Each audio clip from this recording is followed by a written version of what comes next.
Welcome to the Future Focus series, Get Into Energy.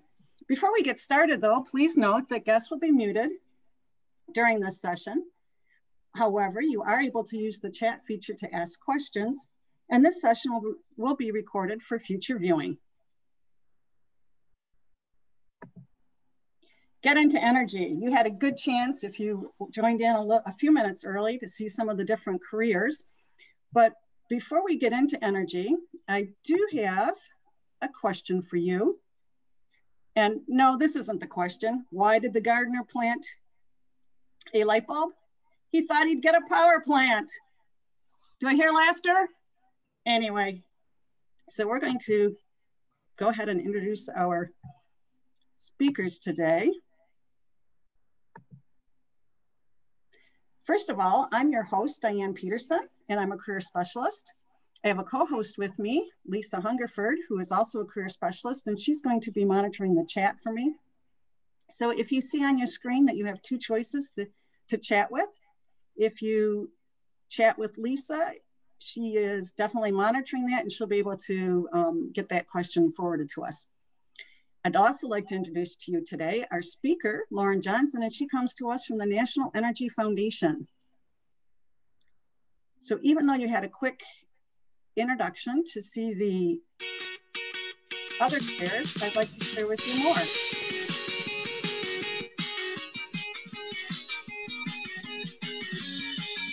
Hi, my name is Angela Williams. I'm a principal supervisor, and the reason why I chose my career in energy is because I love being able to express my ideas with data and logic. I think definitely learning new things, and collaborating with the team. Just knowing that what I do every day directly affects the community. I just like the fact that everything that we use and everything that we do in our everyday lives involves energy. My advice for students who are looking to start a career in energy would be to just go for it.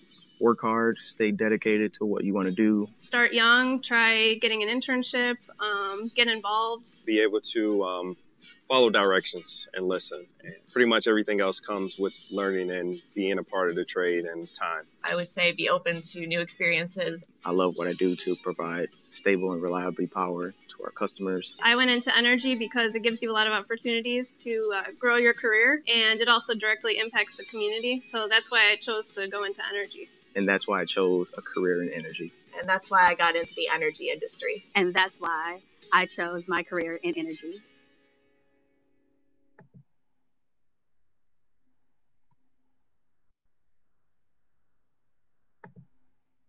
There were a lot of varied careers as you watch that video, and I've listed some of these careers on the screen for you. If you like and enjoy helping people, customer service rep. If you have more of a business mind, you might be interested in a marketing manager or a sales manager. But if you like to work with your hands, we have wind turbine technicians, substation technicians, pipeline technicians, electromechanical technicians. If you're thinking a four-year degree, maybe something in the STEM field, then we have electrical engineers, we have environmental and chemical engineers. And so I just want to go to the question, which is, what are the fastest growing jobs in the energy sector? And for this, we're going to have Lauren Johnson explain a few things.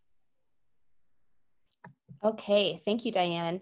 Well, the renewable energy sector is one of the fastest growing career opportunities in the state of Michigan, and specifically in the renewable energy area. And we can just kind of basically go over renewable energy real quick. A natural resource, of course, is something useful that we get from nature, where we get our energy to do things like make electricity and heat our homes and water. So we use a lot of natural resources to get our energy. And there are two different types of natural resources. Renewable resources that go on and are naturally replaced. We don't have to worry about running out of them anytime soon. And we also have non-renewable resources, which are not naturally replaced by the earth, or they take a very long time to be replaced. So we say, once they're gone, they're gone.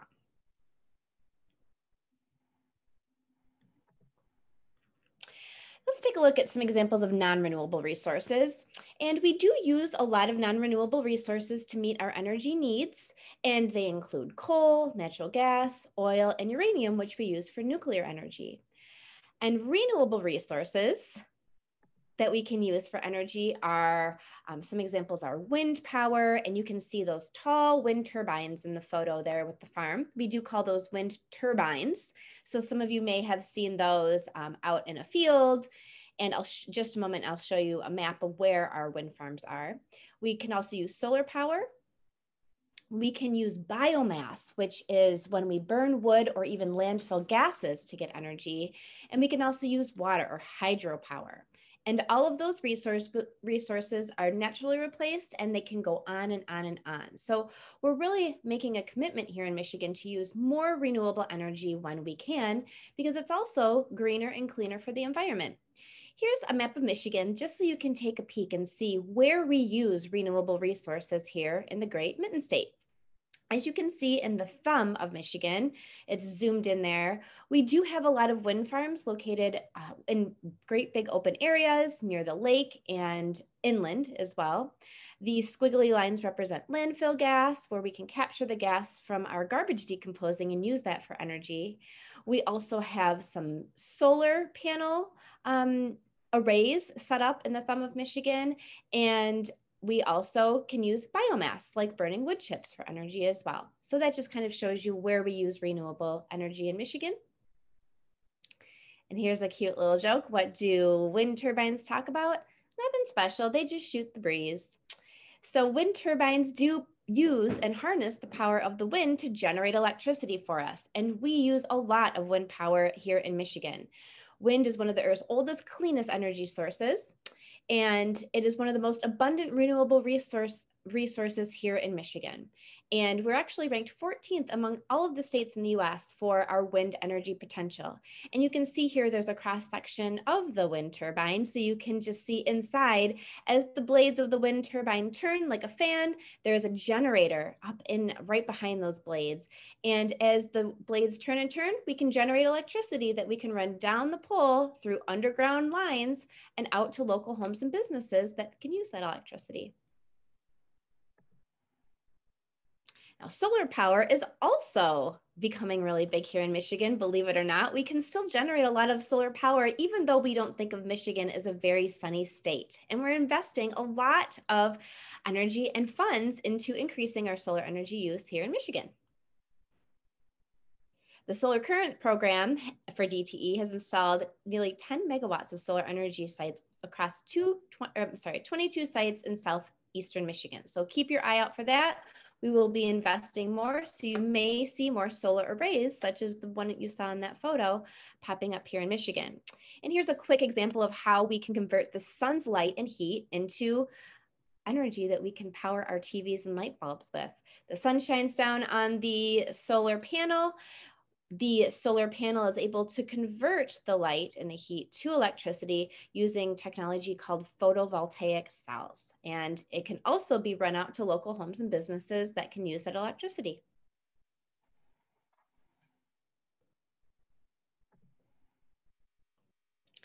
So getting back to jobs, now that we know where we're using renewable energy and why, let's talk about what opportunities there might be for a career in the renewable energy field. Jobs in the renewable energy field are expected to grow at least 20% in the next 10 years to keep up with the demand for clean energy. All of the energy companies in the state have set really wonderful goals to convert a lot of their coal burning power plants and energy and non-renewable resources that are not meeting the needs of our environment, as well as clean renewable energy. We are focusing on converting those old styles of getting our energy and making electricity into the newer, greener. So the renewable energy field for careers is only going to grow over the next few decades. And jobs may include, but are not limited to, engineers, electricians, site operators, turbine and solar panel sales and manufacturing, biomass and gas operators, transportation, and customer service, and more. So I visit a lot of schools to talk to students about energy and careers that are available. And I always say there's something for everyone. Whether you like to work inside or outside, there are going to be multiple and many opportunities to work in the renewable energy field when it's time for you to get into the career world.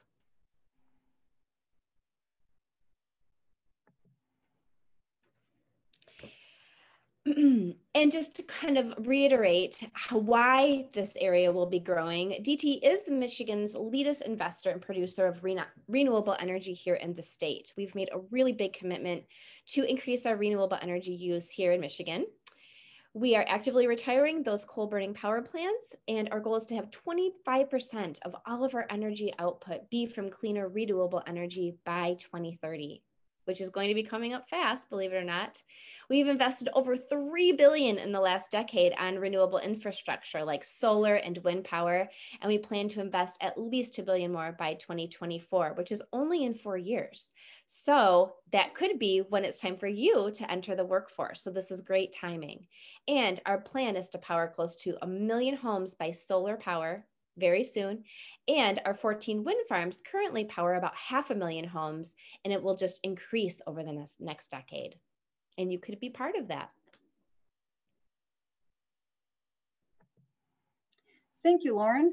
So now what I'm going to do is just have you take a look at a couple of energy jobs that I took off of Indeed.com.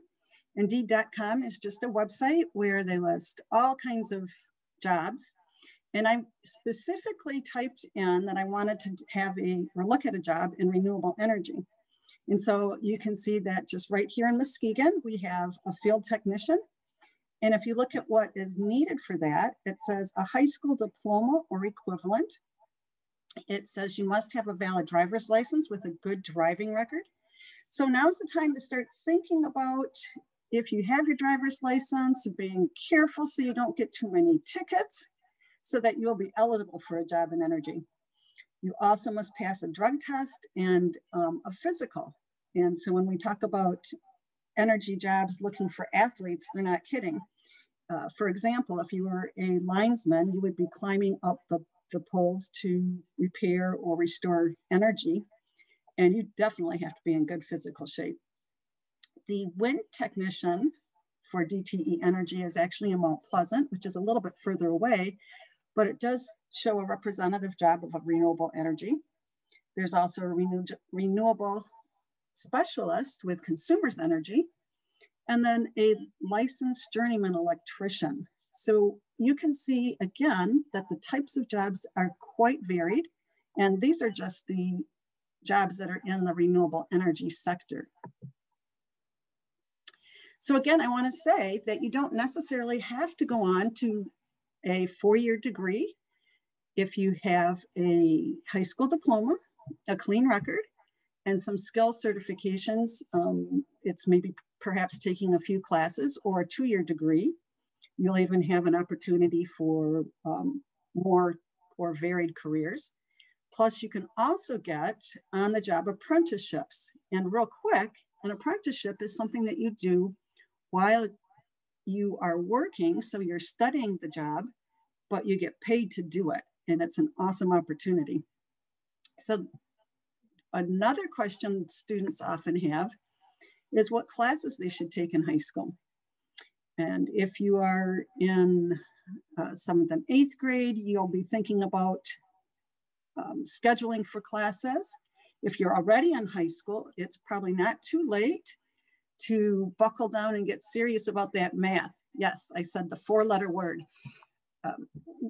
A lot of times we don't see how math applies, but in the energy careers, there's a lot of different careers that require at least through trigonometry and a science class through physics. But let's look at some of those other fun classes. So if you have an opportunity to take computer applications or CAD, which is computer assisted design, then you would be go towards skills that would offer you a job in energy. Notice there's also construction there, and there's drafting. And then I have the CTC logo, or the Career Tech Center. And as a 11th and 12th grader, you have an opportunity to attend the Career Tech Center, where we have construction programs, we have CAD, we have electrician, and all of these are skills that you can take to the energy industry. So now what I'd like to do is open up the chat feature, and we'll see if we can answer any of your questions. So if you could please look or ask a question through the chat, Lisa's going to help us out.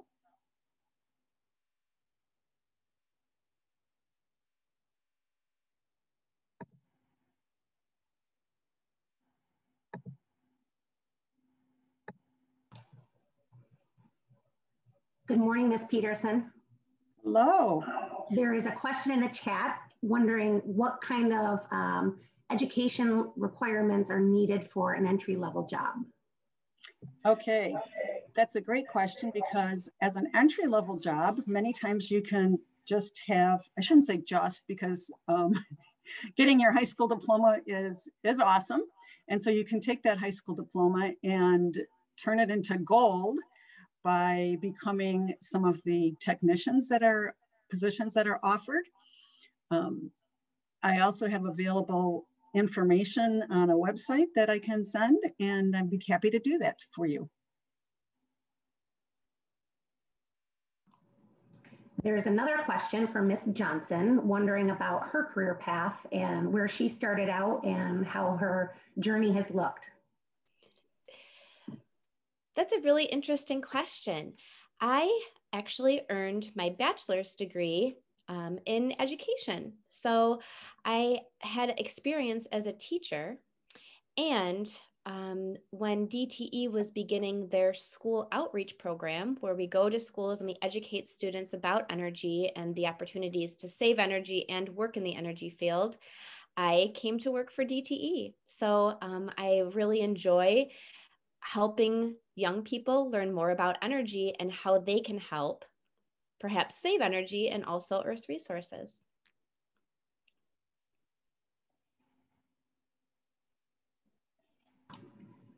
Another question from Miss Johnson is, what is the best part about your day and what is the hardest part about your day?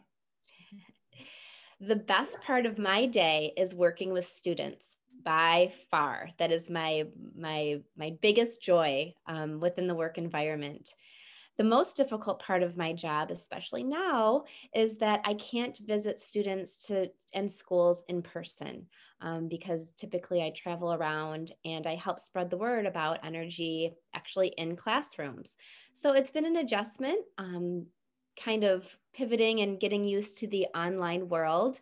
But as you can see, Mrs. Peterson has done a wonderful job putting this presentation together, and I'm really thankful for this technology so we can still connect in this way. Another question that came in the chat is that how does Michigan compare to other states in terms of the use of renewable energy sources? That is a really, really good question. And it depends on the states that you're comparing. And a lot of it just depends on geographical location and the natural resources that are available there. As you can imagine, states like Arizona and New Mexico and Texas really can generate a lot of solar energy because they are so sunny. And so many, many, many more of their homes are able to be run off the solar energy grid. So as states look at where they're geographically located, that really determines how much of the renewable energy that they can generate to power their homes and to heat their homes and things like that. So Michigan, like I mentioned before, Michigan is 14th right now in our generation of wind power. And it kind of varies year to year, but I can get some information to Mrs. Peterson if you wanted to look up states and compare them. That's all the questions in the chat, but I'm encouraging students, if there's something we've been talking about, go ahead and throw another question in the chat and we can have Ms. Johnson or Ms. Peterson address those. So feel free to jump in, students.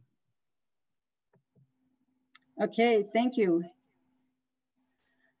I'm going to now just take a look at Zello, because part of career awareness for everyone in Muskegon is to go through career awareness and look at the types of jobs or careers that you might be interested in.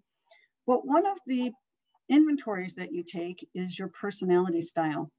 And when we look at this particular feature of Zello, I really like it because it helps determine who you are. And a lot of times we don't really or are not able to figure out what we want to do if we don't know who we are. So next time you're on Zello, I want you to pay particular attention to the personality style. And this personality style is actually, there's 6 of them. We have a builder, and that builder personality style is someone who really likes to take and do things, work with their hands, maybe be outside. The next one is the thinker. And the thinker doesn't necessarily mean that you like to study. It's more that you like to know how things work. So do you see how if you are a thinker, you might want to pursue a career in energy? You are a good problem solver. The next one is creator. And a lot of times creators might be tagged as artists, but that's not necessarily true. Creators look at different ways to do things. They have a lot of good ideas. They're able to come up with some really good ideas, both with teams and with projects. So again, the energy industry wants you. We have the helper, and the helper would be a good example of Mrs. Johnson's position, where she goes out to the school districts and spreads the word of energy. So a helper is somebody that is likes to help people out. So even like a teacher. A persuader, we're getting into the part of energy that has sales. As I mentioned earlier in the presentation, energy industry is looking for sales managers. And the last one is the organizer. And the organizer is someone that really likes to have a good feel for procedure and product. And you can imagine in energy that we need a lot of organizers. So I wanted you to take a look at, or just envision, these personality styles and how they apply to you and whether you can think that they would fit in with energy. And I'm going to show the video that I showed before this started, because this video does a really good job. They don't really call the builder the builder, they call it the tinker. So I really like this, and I'm going to show it to you one more time. I know if you logged on earlier, you saw it many times, but here we go again.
All right, thank you for watching that again. And in the beginning of this presentation, I forgot to mention that when you participate in a poll, you're going to be automatically, your name is going to be put into a drawing to win a water bottle. So I'm going to give you one more chance. If you didn't participate in the last one, you still can do this one.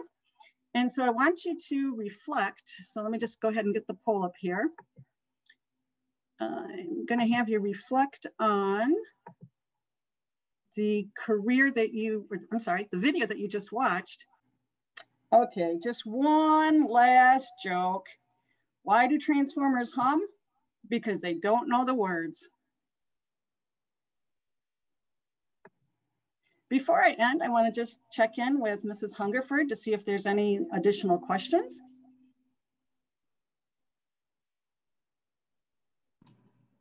No, Ms. Peterson, I don't see any more that came in.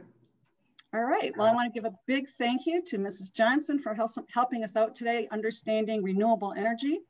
The reason I had her attend is because this is the fastest increasing job opportunities in energy. As you know, we also talked about having the, as far as the energy, having sorry, my timer went off and I lost my train of thought. All right, that's going to be it for today. Thank you for attending and get into energy. Thank you for having me. Thank you. Bye-bye.